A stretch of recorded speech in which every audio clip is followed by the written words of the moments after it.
Welcome to Meares Show. I'm Mo. Meares. 4-0 last week. That was me. 2-2. Whatever.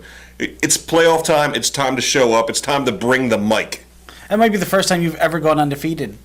I will go back to the tape. That's not the first time because I think last time we started the playoffs 4-0. When it's game time, it's my time. That's how it works. Well, this week we've got the divisional round of the playoffs with all four home teams favored in these games. And everybody who said I'm fat last week, fuck you. I'm fat and right. Nice. Let's get into them. Yeah, let's go.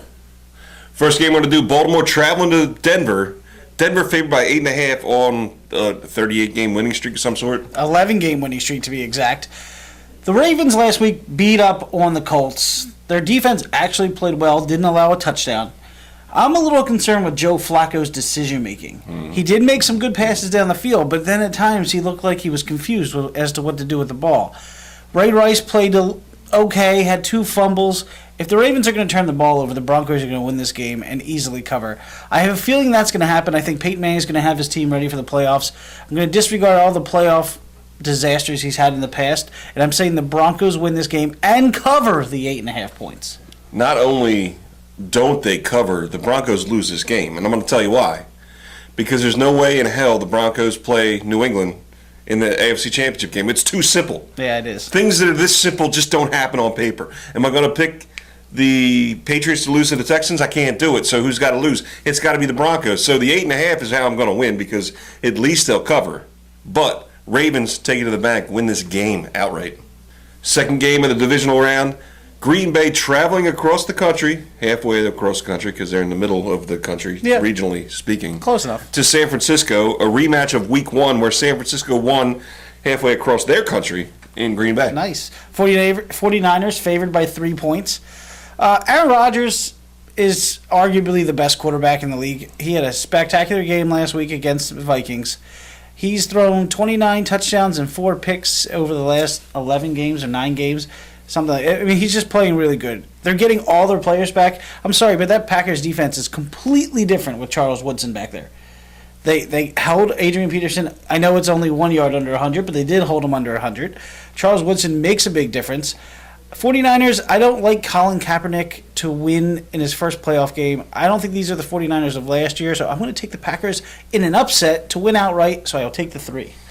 A.J. Pumpernickel is in his first playoff game, and that proved just fine for Russell Wilson yesterday. It did, but he was playing against another rookie quarterback.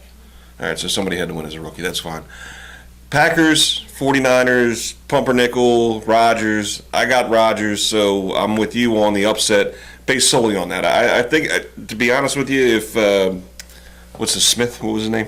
Alex Smith. If Alex Smith was playing this game, I would feel differently. I agree. Absolutely would feel differently because he did this last year. Right. I think it's too much. Even though it's home, I think it's too much for A.J. Pumpernickel, and I got the Packers to win. Nice. The first game Sunday sees Seattle flying all the way across the country to Atlanta, the home field advantage, which hasn't served them well at all in the past. No, they're favored by 2.5, which is the normal 3 that you just get for being at home. So that shows me that Vegas is a little high on the Seahawks.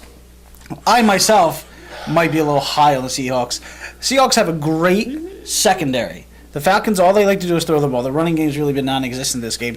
So I'm liking the Seahawks to stop Roddy White and Julio Jones, hold Matt Ryan down, force him to still not win a playoff game, Marshawn Lynch to run all over that Falcons D, and the Seahawks win outright. That's the second upset I'm picking this week after no upsets at all last week. So give me the Seahawks plus 2.5. I'm going to shock you on this one. All right.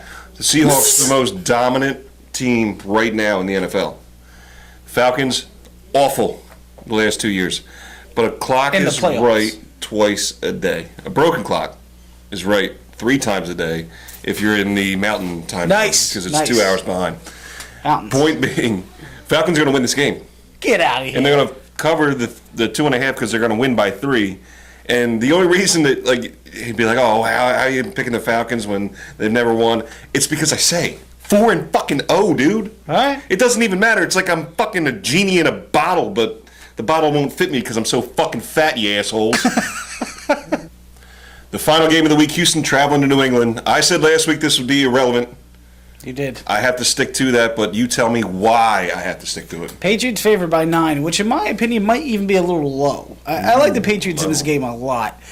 Now, the Texans, as I said last week, if Arian Foster can get to 100 yards on the ground, they'll win the game. They were 7-0. They are now 8-0 when Arian Foster rushes for 100 yards. The problem is that they're not going to be able to run the ball because the Patriots are going to come out, score too many points, and force them to throw it. Chubb is not playing well. He is just, I don't know what's wrong with him. He looked great at the beginning of the season. Now he's just not, something's wrong with him.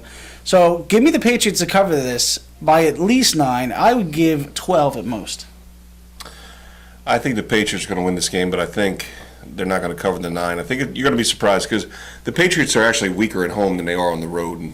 They lost to Arizona at home. They lost to... It's a long time ago. Oh, now it's Star Wars. I didn't realize that. Fucking A. You know what? Let's not analyze it. Let's just say this way. Fucking Texans cover 9, but the Patriots win. Book it, because I'm that fucking guy.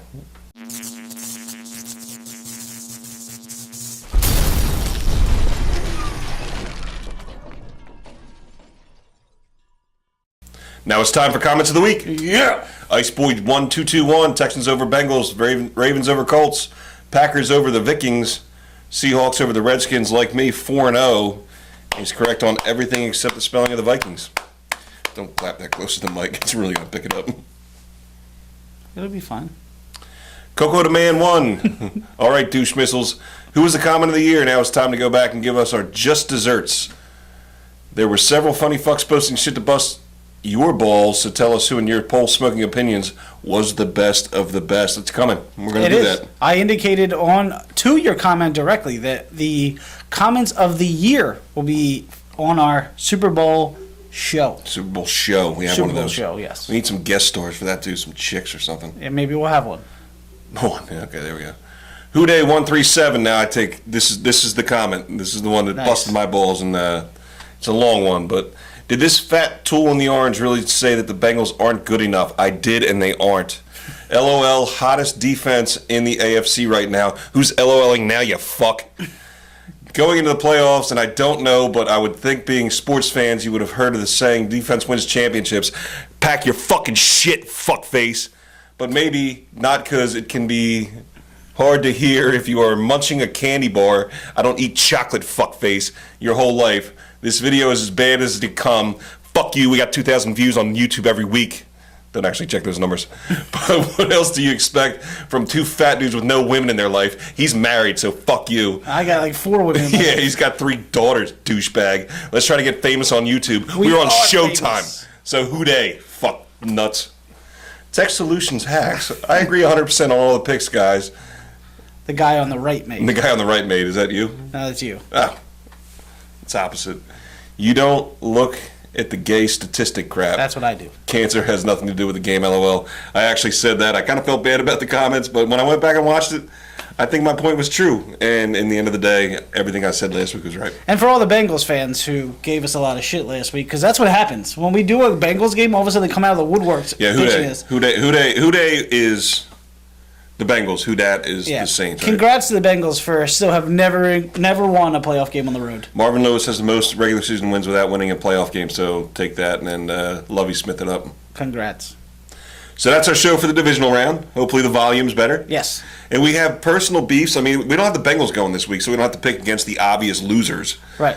But we got 9 thumbs down last week. Yeah, we need some better thumbs up. Everybody it's a thumb record up. for thumbs down. Yeah, and why? Because we picked against the Bengals and they lost? Oh, we pick against people's teams and they thumbs down. Oh, my God. Make sure you comment, subscribe, which is now down here. Thumbs up, please. Help us out. Thumbs down. Wow. Microphone. Nice microphone. And we'll see you for the conference championships. Yeah, buddy.